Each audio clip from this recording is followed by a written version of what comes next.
El destino de Juan Soto, la superestrella cuya arrogancia había incendiado la franquicia de los Mets de Nueva York, fue sellado en un lapso de apenas 60 segundos de fría e implacable decisión.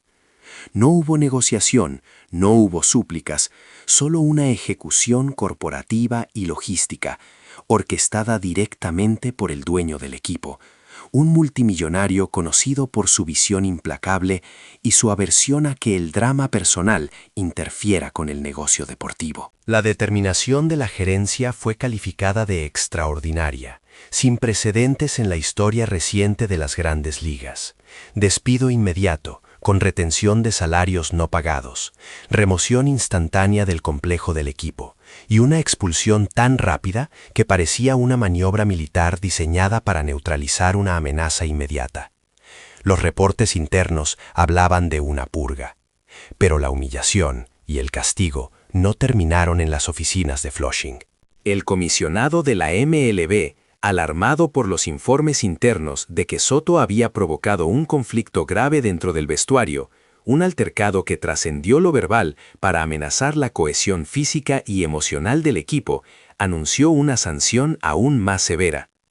En un movimiento que hizo temblar a todo el circuito de las mayores, el comisionado duplicó el castigo emitido por los Mets, una deportación forzosa e inmediata de Soto a su país natal, la República Dominicana. Este no era un simple corte de roster, era un destierro total del panorama del béisbol profesional estadounidense. La noticia se esparció como pólvora, paralizando transmisiones y llenando las portadas a nivel global.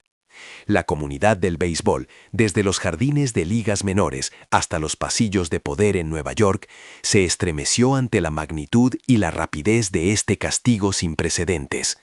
Bienvenidos a Canal 457. Esta noche no solo analizaremos un escándalo deportivo, sino el colapso meteónico de una carrera estelar. Un desenlace trágico, donde la soberbia y la falta de respeto de un atleta lo hizo caer en desgracia, separándolo de las grandes ligas y desvelando la verdad detrás del escándalo del unicornio más grande en la historia reciente del deporte. En los últimos días, el ambiente que envolvía a los Mets de Nueva York se había vuelto opresivo, denso y casi irrespirable, como si una nube tóxica se hubiera instalado permanentemente sobre el Citi Field.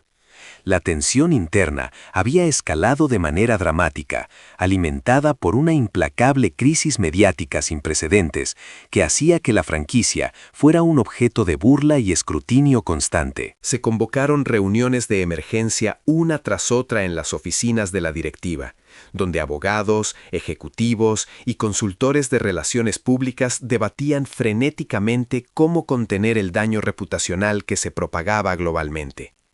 Los pasillos del estadio olían a pánico y a desesperación legal. El conflicto interno no era un murmullo, era un rugido que amenazaba con desmembrar al equipo desde sus cimientos. Finalmente, el manager Carlos Mendoza, visiblemente agotado y bajo una presión inimaginable, tuvo que comparecer ante la prensa para ofrecer una declaración oficial. Su rostro era el mapa de la derrota. Mendoza fue obligado a reconocer la existencia de demandas impactantes, exigencias categóricas que emanaban directamente del núcleo duro de jugadores más influyentes y respetados dentro del vestuario. El ambiente era de confrontación y ultimátum. Según Mendoza, las facciones internas eran claras. Una parte importante del equipo, liderada por veteranos y estrellas claves, había insistido vehementemente en que para preservar la moral y la unidad del vestuario, elementos considerados más cruciales que el talento individual de Soto, era imperativo rescindir el contrato de Soto de manera inmediata y desterrarlo de la organización. La exigencia no era negociable y venía con una amenaza velada pero poderosa. Mendoza reveló, con una voz apenas audible que contrastaba con el estruendo de los flashes, que la situación era mucho más grave.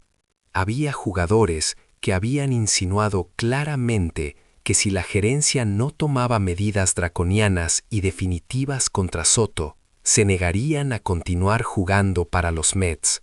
Simplemente no desean compartir el dugout con alguien que ha demostrado tal falta de respeto por el equipo, por la liga y por el juego mismo, explicó con una franqueza inusual para un manager en medio de una crisis.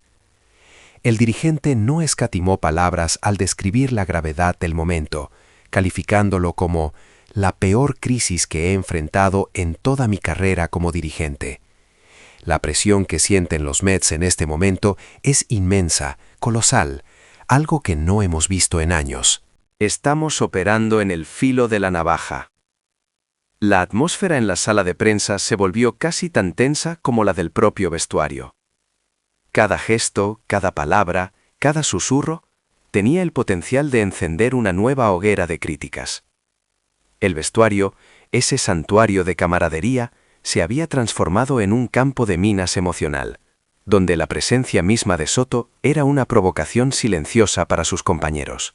El manager, atrapado entre la lealtad a la directiva y la preservación de la unidad del equipo, se enfrentaba a una elección imposible: salvar a la estrella o salvar a la franquicia.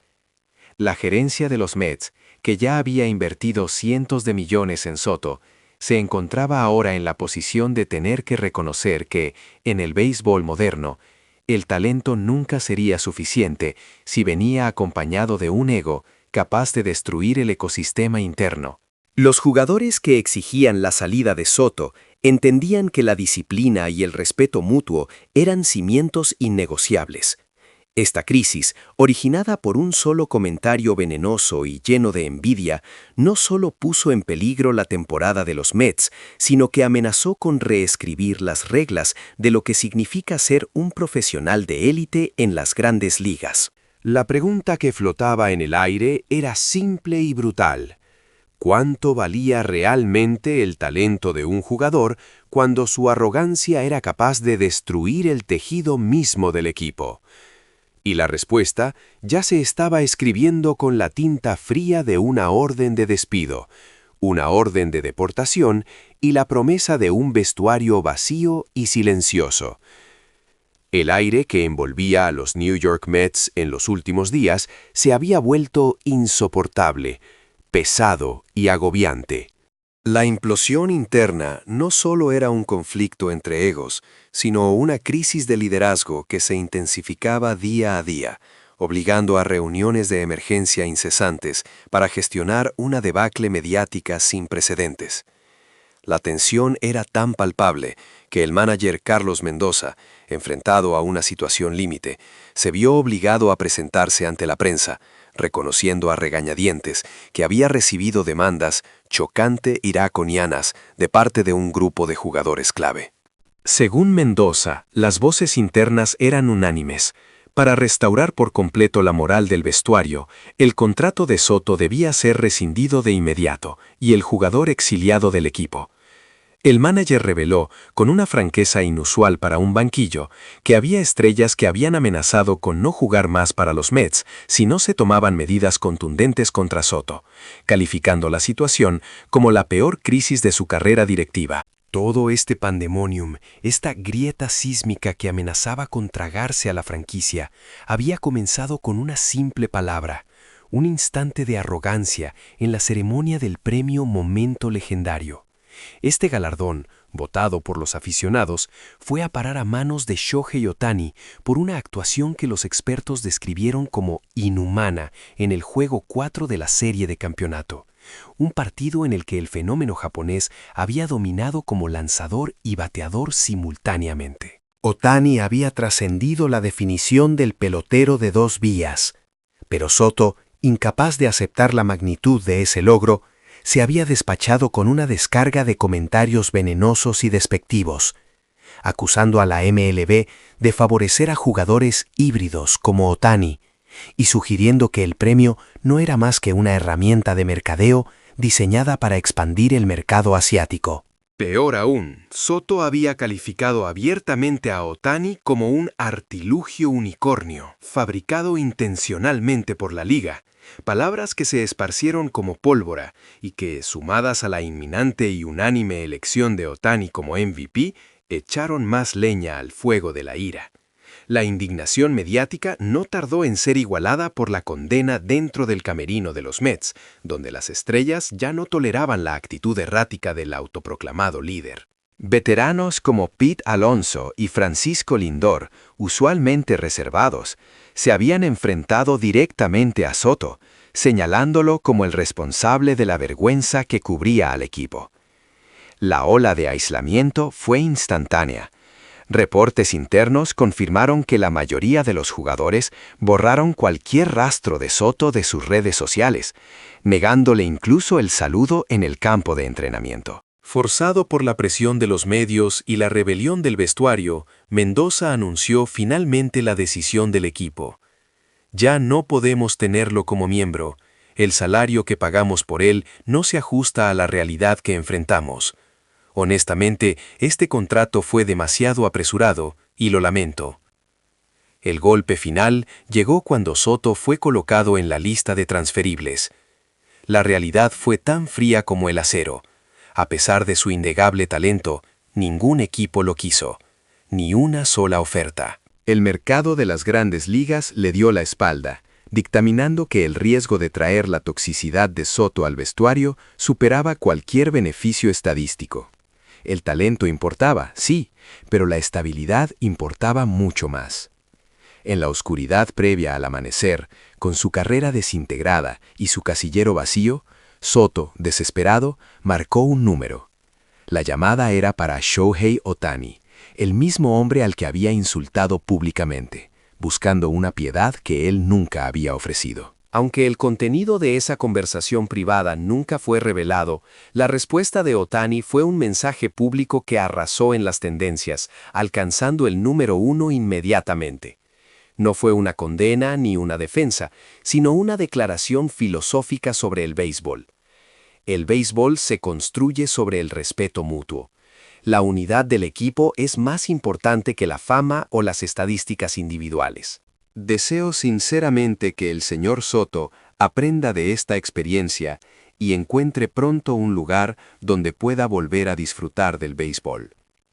Ohtani, al no criticar directamente a Soto ni desafiar la decisión de los Mets, simplemente elevó el debate a una cuestión de honor y disciplina. Pero incluso esa gracia trascendente no pudo salvar a Soto. Un último reporte interno llegó a la oficina del comisionado de la MLB.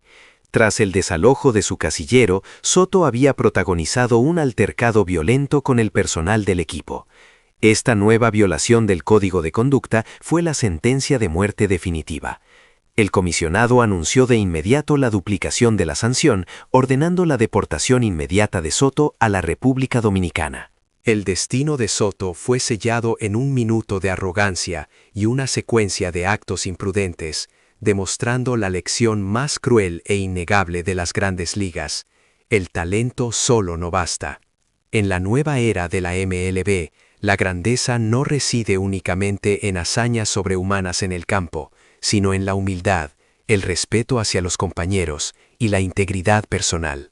Soto perdió su fortuna, su carrera y su estatus, no a causa de un mal pitching, sino por un catastrófico fallo de carácter que lo convirtió en la advertencia más amarga y costosa de la historia reciente del deporte. Ohtani, al final, no solo trascendió el rol de atleta, sino que se convirtió en un ícono global de liderazgo ético, un faro de luz cuya presencia solo sirvió para hacer aún más evidente la profunda oscuridad en la que se hundió la estrella caída.